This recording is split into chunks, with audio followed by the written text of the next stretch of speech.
the hemisphere looks a little bit different than it did back in 1994. But the fundamental premise of that first summit still holds. No region more directly affects the lives of American citizens, their security, their prosperity, than the Americas. And at the same time, the concentration of democracies in our hemisphere gives us a unique advantage as we try to meet the fundamental needs of people across the region. This summit comes at a challenging time. We heard that from many this week. COVID-19 has taken the lives of 2.7 million people across the Americas. If you add it all up, we're about 12% of the world's population. We suffered 40% of global reported deaths. No region has felt more acutely the pandemic's economic and social consequences, from rising poverty to more young people out of work.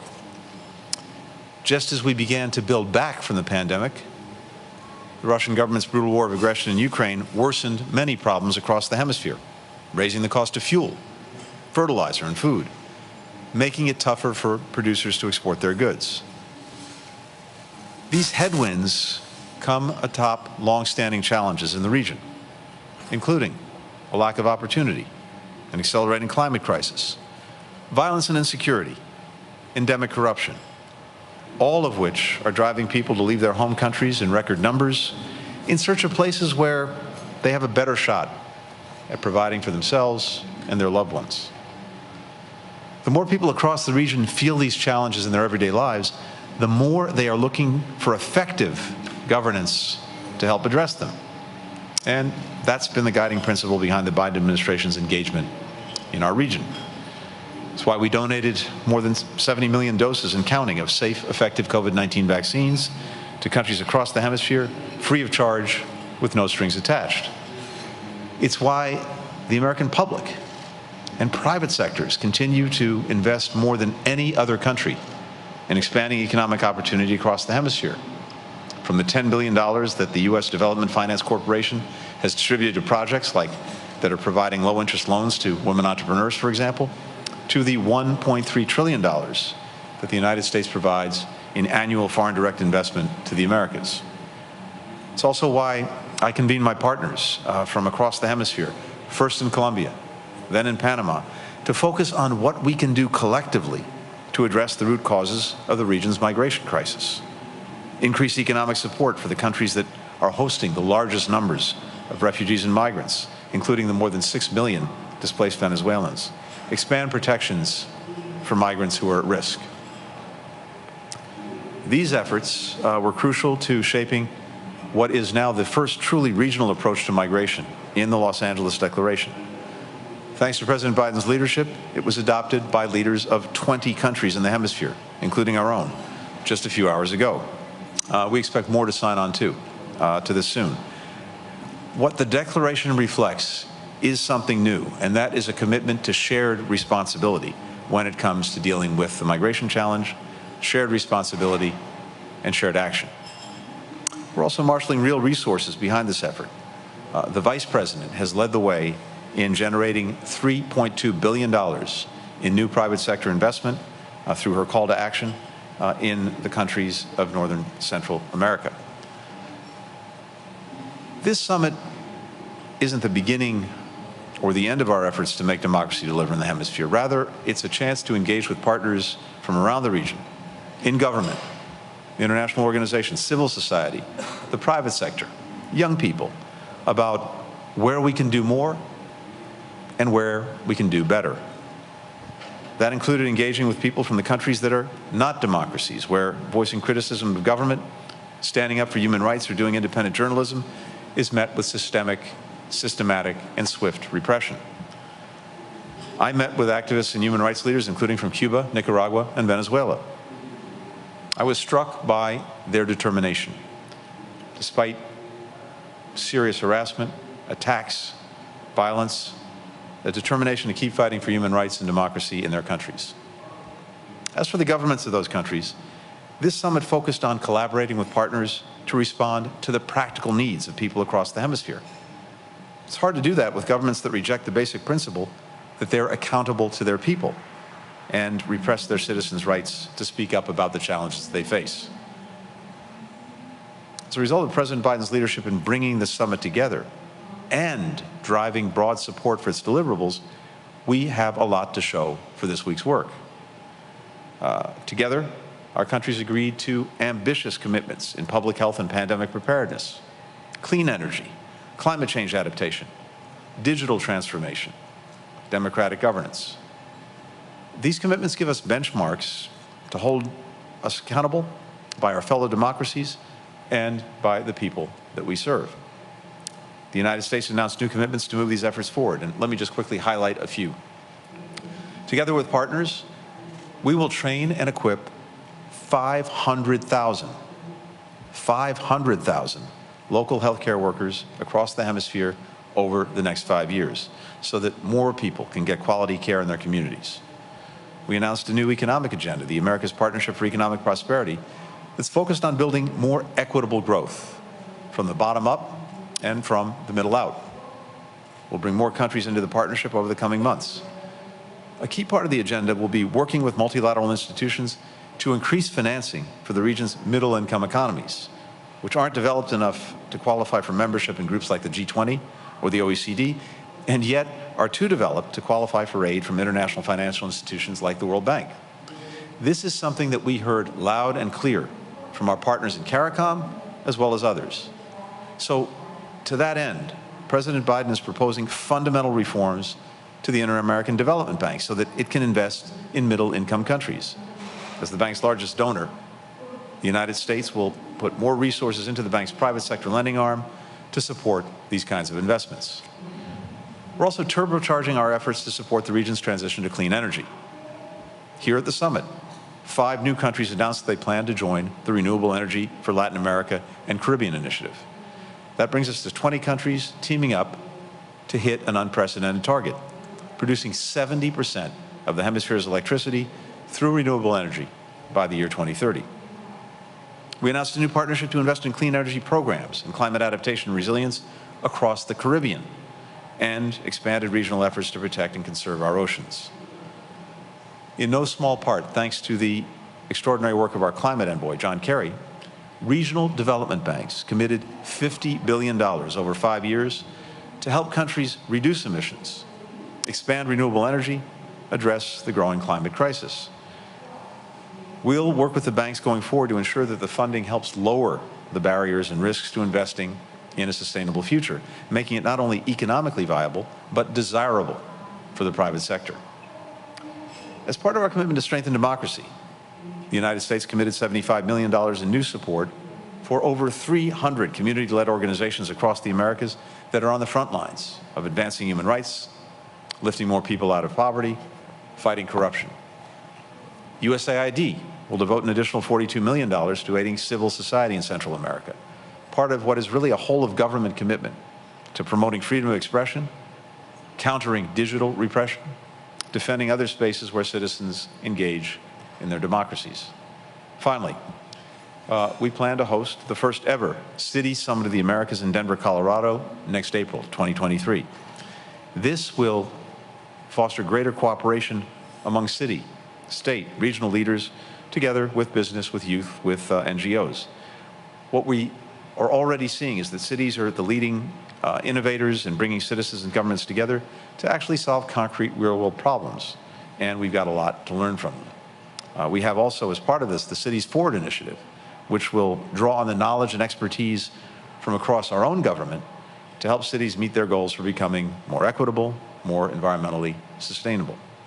So, in sum, I think it's fair to say that we've emerged from the summit clear-eyed about the challenges that we face and more aligned on the way forward, together, building on our strength as democracies, and knowing, as President Biden said, that at heart we have everything that we need right here in our own hemisphere, in the Americas, everything we need to deliver for our people. So, with that, thank you. Happy to take some questions.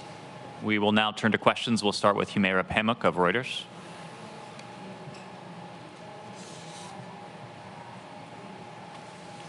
Hello, Secretary Blinken. I have a couple of questions, so please bear with me. Some countries countries who were present here today at the summit chose not to sign up for the migration declaration. What were their reservations, and how is the United States going to address those going forward?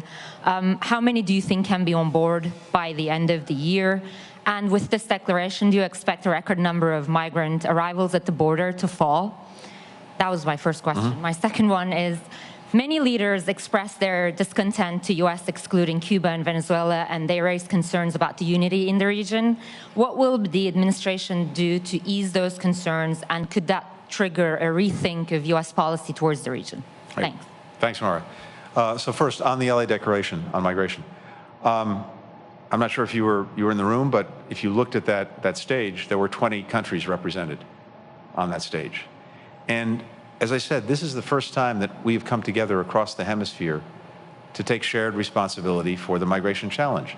Countries of origin, transit countries, countries of destination.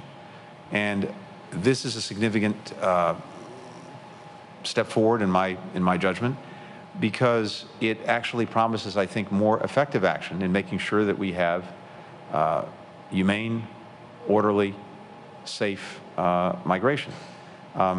A few things that I would just point to in the declaration itself, because it's important. The commitments that governments made include to expand temporary worker programs, to address labor shortages while reducing irregular migration. This is a real win-win. It's a win-win for countries like the United States, Canada, Mexico. They committed to open and expand or reinforce other legal channels for migration, including refugee resettlement, family unification programs.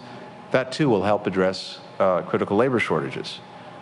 There's a commitment to surge support to countries that are hosting large refugee and migrant populations to make sure that that's sustainable, because we see the burden that this places on communities in different parts of our hemisphere. There's a commitment to combat and root out human smuggling networks that prey on the most vulnerable in the region. So that's a very strong, principled foundation. 20 countries are on board. My full expectation is that more will join as we go forward. At the same time, one of the things we're doing is working directly with other countries with migration arrangements, so that we're looking in individual cases at what specific steps individual countries might take, again, to help manage this challenge effectively. So what will the results be? We'll see. We want to make sure that we're measuring our progress, but this is an important vehicle for actually making progress in managing the migration challenge effectively. I mentioned as well, we know that even as we're taking short-term and near and medium-term steps to manage migration, ultimately the long-term investments that we're trying to make in countries from which so many people are leaving are ultimately what are going to make the most difference. And there, as I mentioned, at this summit, the Vice President was able to announce that thanks to her work, we have an additional $3.2 billion in investment from the private sector going to the countries of North and Central America. Over time, what that does is it creates opportunity. One of the biggest single drivers of migration is a lack of opportunity. If we and others can help create it, that's going to make a big difference. It will give people a choice. So this will play out over time. There's some immediate measures, and some of this is medium term, some of this is longer term. As to the second part of the question, first, let me say this. In the case of Venezuela, Cuba, Nicaragua, they were here at the summit. I met with them. I met with human rights defenders. I met with civil society from those countries. And I would argue that they are more representative of the people in those respective countries than their current governments or regimes. Some other countries were here at the foreign minister level, but fully in force. We had, I think, all told, about 68 delegations, 22 heads of state. And it's interesting. I know some people like to focus on differences of opinion in who is here, but everyone was fully united on what we did here. And I recited some of the concrete achievements of the summit. That was the focus of virtually all of the conversations that I had over the last 3 days. We will turn to Missy Ryan of the Washington Post. Hi, Secretary Blinken. Missy. You went over this very ambitious list of deliverables that was announced during the summit, but it was unclear to me, at least, whether there will be a large amount of new U.S. government investments associated with those, especially in comparison to some of the recent U.S. government support for Ukraine, for example. And I understand the argument that much of the region is now middle income. But at the same time, we heard some really poignant appeals from Caribbean nations and others saying that they're mired in debt due to climate change that is caused largely by big countries like the United States, and they're drowning in violence caused in large part by U.S. origin guns. Do you think perhaps the U.S. has a greater financial responsibility given its role in, contributing to these problems? And secondly, I want to press you a little bit more on an issue you discussed with Televisa. And that's the complaint that we heard from a number of countries, including Gabriel Boric, when he spoke with the Washington Post this week, about a double standard in U.S. engagement with and support for some countries with problematic governments and rights records, like Saudi Arabia, Egypt, and other countries which, as you said, are not accountable to their people, and then choosing not to engage with other ones. I'm just going to have to sit down so I can read this. I heard you say that you are trying to see how you can stand up for people more effectively, but could you be more specific in telling us how you think about when to engage in some countries with issues and when not to engage? And do you think that these leaders who are making that point do have a point? Thanks. Great. Thanks, Missy. So first, on the question raised very eloquently and powerfully by our partners in the Caribbean. This is something the President, Vice President were extremely sensitive to. We had what I thought was an excellent meeting between the President, the Vice President, and our CARICOM partners yesterday. Now, again, don't take it from me. Ask them what they thought. Certainly what I heard from them coming out of the meeting, what I heard today is that this is, as one of them put it, the best meeting we've had in a decade with the leadership of the United States. And the reason it was such a good meeting is, first of all, because the President and Vice President listened intently to the concerns expressed by countries in the Caribbean and responded, I think, effectively to them. You pointed to something really important. There is a different kind of middle income trap where countries are classified as being middle income or even higher income, and yet they are particularly afflicted by COVID or the climate crisis. They don't have the means to respond, and yet they don't qualify for example, concessionary lending. Or they have so much debt piled up that even if they could qualify, they've got a problem. So we are committed to tackling this problem. And the President is engaged to working with the multilateral development banks to find ways to effectively support countries that are in this position, to make sure that they can get the support they need for example, climate adaptation, or to respond to the food crisis, or to respond to a health crisis. I think, again, if you ask our colleagues from the Caribbean, they will, I suspect, tell you that they very much appreciated the work that was done. And so much so that one of the agreements that came out of the meeting yesterday was to immediately establish a working group between the United States and the CARICOM countries to work through these practical problems and to make sure that we are actually seized by the fierce urgency of now. Not next year, not in 5 years, now. Second part of the question. With any given country, we are looking at a multiplicity of interests, but also a common thread of values. President Biden committed to putting human rights and democracy at the heart of our foreign policy. It is, but that doesn't mean that it's the totality. It's a critical element that we look to, and we're always trying to assess in any given relationship where we think we can be most effective, both in advancing our interests, but doing it in a way that is consistent with and advances our values at the same time. That is simply going to differ from country to country, even though that thread runs throughout. So, for example, in the case of Saudi Arabia, which you mentioned, we determined early on that it was important to recalibrate the relationship to make sure that it better reflected, in our judgment, our interests and values, but to do it in a way that didn't rupture the relationship. It's a tremendously important relationship and partnership in terms of combating extremism, in terms of dealing with Iran. Tremendously important as well in trying to bring to an end one of the worst conflicts in the world over the last decade that's been perhaps the worst humanitarian crisis on the globe, and that's the conflict in Yemen.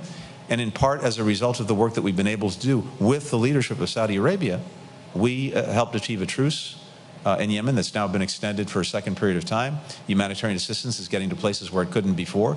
And we have an opportunity, fragile, but a real opportunity to maybe have a sustained peace in Yemen. So this is about getting results, doing it in a principled way. We could go down the list of each country, different situations in each, but our focus is the same. How can we most effectively advance America's interests, but also America's values? We'll go to Ariel Moutsadas of Televisa.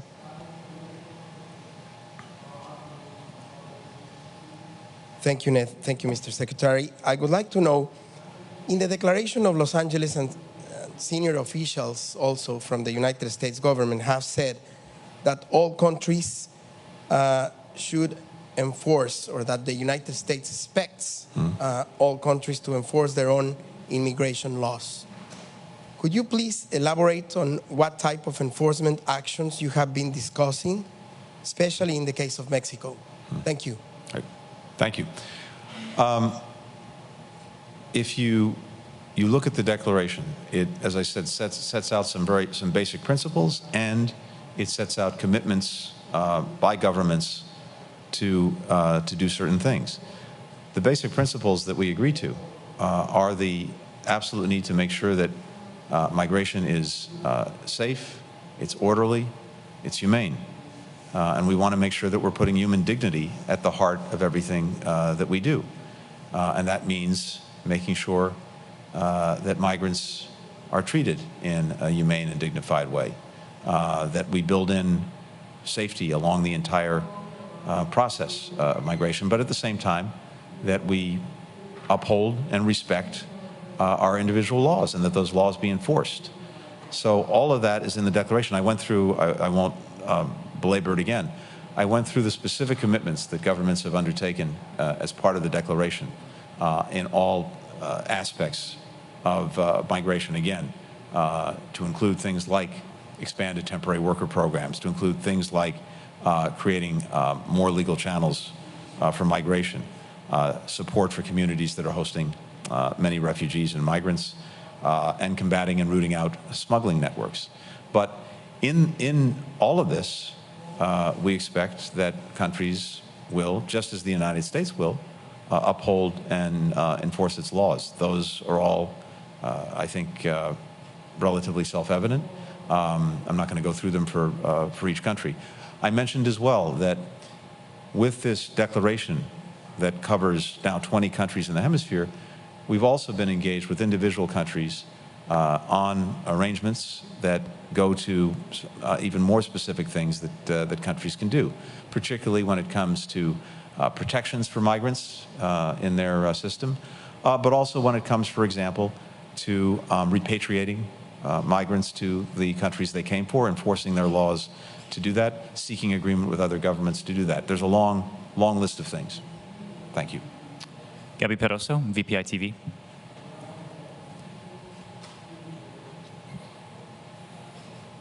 Hi, thank you for doing this. Thank you. While we are here at the summit, Maduro is currently visiting Iran and Turkey, and he is also talking directly with Russia and China. Are you concerned that they can sign an agreement offering more things to the regime than you? Maduro refused to return to the dialogue in Mexico. Do you believe it is worth it for the U.S. to continue easing sanctions? You are placing all your hope on the negotiations, but what other alternative are the U.S. exploring beside Mexico? And another question. Right. What can we expect in the months to come as the U.S. administration shifts its attention to its other urgent and pressing matters? How can Latin America stay as a priority spot for you? Will a massive migration wave convince you that the region is both political and security priorities? Your enemies are in the region using the immigration card to unsettle the U.S. Thank you. Right. Thank you. First, when it comes to negotiations and Venezuela, both the unitary platform and the Maduro regime in recent days have signaled an intent to resume those conversations or negotiations in Mexico City. That is the latest information that we have. That's what we're looking toward. And in our judgment, Venezuelan-led negotiations between the Maduro regime and the unitary platform are the best path that we can see to trying to restore to Venezuelans a democracy that they clearly deserve and clearly want, and alleviate the extraordinary suffering that's taken place in recent years. We're very much committed to supporting Venezuelans in this effort, and certainly their democratic aspirations under the right circumstances. With the support of the international community, the parties themselves are best positioned to negotiate steps toward a solution to the Venezuelan crisis. So again, the most recent information we have is that there's an intent to return to Mexico City, and that's something that we support. We've also made clear that when it comes to sanctions, sanctions are not an end in themselves. They are an effort to incentivize those who are on the receiving end to engage in different conduct.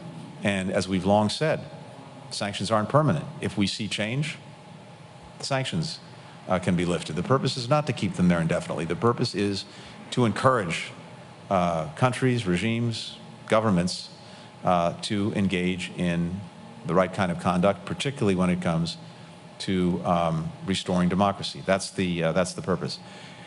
The second part of the question, how can Latin America remain a priority? Well, first, I think we've spent almost a week here. I got here on Tuesday, and the president's been here for several days, making very clear that even in the midst of, for example, Russia's aggression against Ukraine, even in the midst of the broad challenge that, for example, China poses to us, that our own hemisphere is a priority.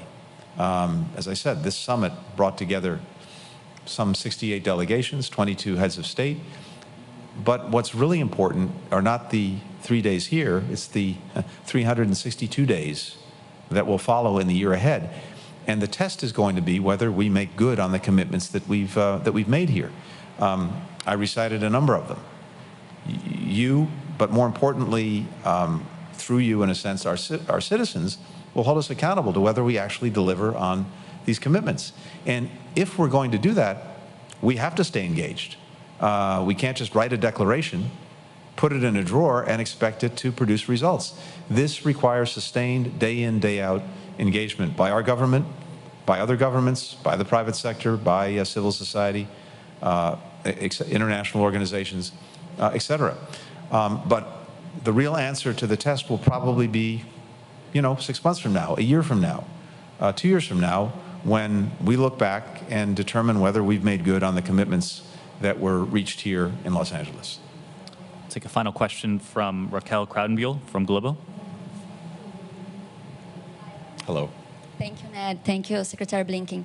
I also have two questions. I'll ask one first and then you'll answer. And I ask the second. Is that okay? First question, President Bolsonaro said today, you were there during his speech, that Brazil is one of the countries that most preserve the environment. What is your reaction to that? And do you see real progress on Brazil's commitment on cutting deforestation? Raquel, do you want to go ahead and ask your second? Okay, sure. Fair. On the first bilateral meeting between President Biden and Bolsonaro yesterday, before the meeting, a senior administration official said they were discussing topics they disagree on. Bolsonaro defended a lot of his old positions there. So what do you think about his statement there? What were the disagreements? And what changed for the bilateral relationship now? Good. Thank you very much. Thank you. Let me talk about the climate piece first. Look, I think it is well known that climate change is a top priority for our administration, but also for countries in the hemisphere. This was very much front and center in the conversations we had. Many of the countries here, of course, were together with us at COP26. So this is an enduring focus for us. And it's also fundamentally true that Brazil is critical to these efforts. It has one of the cleanest energy grids, as it already stands, but of course it's also one of the top emitters of greenhouse gases, as is the United States. The Amazon, which we know are literally the lungs of the hemisphere, stores enormous quantities of carbon dioxide each year, and that is a vital service to the world in dealing with climate change that we cannot afford to lose. So we've been concerned by the continuing high levels of deforestation in the Amazon, a concern that we've expressed. It's also why we put additional resources through something called Amazonia Connect to support Brazil, Colombia, Peru's efforts to preserve the Amazon. One of the things that President Biden shared with President Bolsonaro is that we feel a responsibility to do that because over many generations, we were able to take advantage ourselves, for example, of clearing forests in order to have agricultural production or industry before anyone understood the impact of climate change. And now, as we're asking other countries not to engage in these kinds of steps, we believe that we have a responsibility to help. And that goes with, for example, helping to finance adaptation, resilience, and in the case of deforestation, making sure that countries have the means not to further engage in deforestation or even to engage in reforestation. So we discussed all of this. Brazil has put forward very ambitious climate commitments. We hope that they hold to those commitments. It would make a huge difference in this effort that has to be a global one. And more broadly, let me say this. We have, I think, over many years, a strong, solid partnership. It spans centuries, quite literally, based on shared democratic values, based on a lot of mutual interests. The bilateral yesterday was, I think, best described as constructive, an opportunity to address a lot of issues in the bilateral relationship right now. I don't want to put words in President Bolsonaro's mouth, but I think I heard him say today that it was productive and positive, and we too appreciate the close coordination on a whole range of issues. For example, we talked about boosting trade, investment, job creation, working together on the environment, as I just mentioned, social and security issues with Brazil. And our hope, I think there's a common belief and also expectation that if we work more closely together, we can actually deliver real benefits for people in both of our countries. We happen to be the two largest democracies in the hemisphere.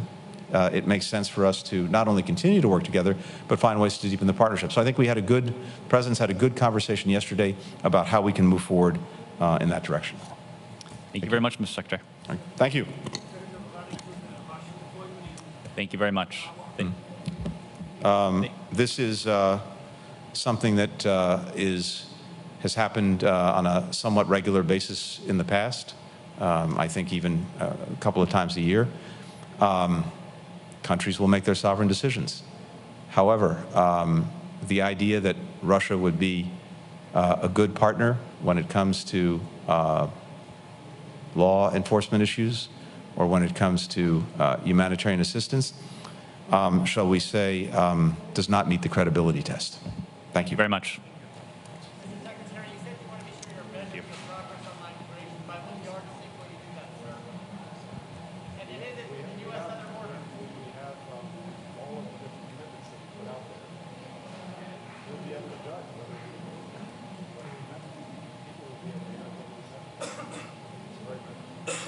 Thank you.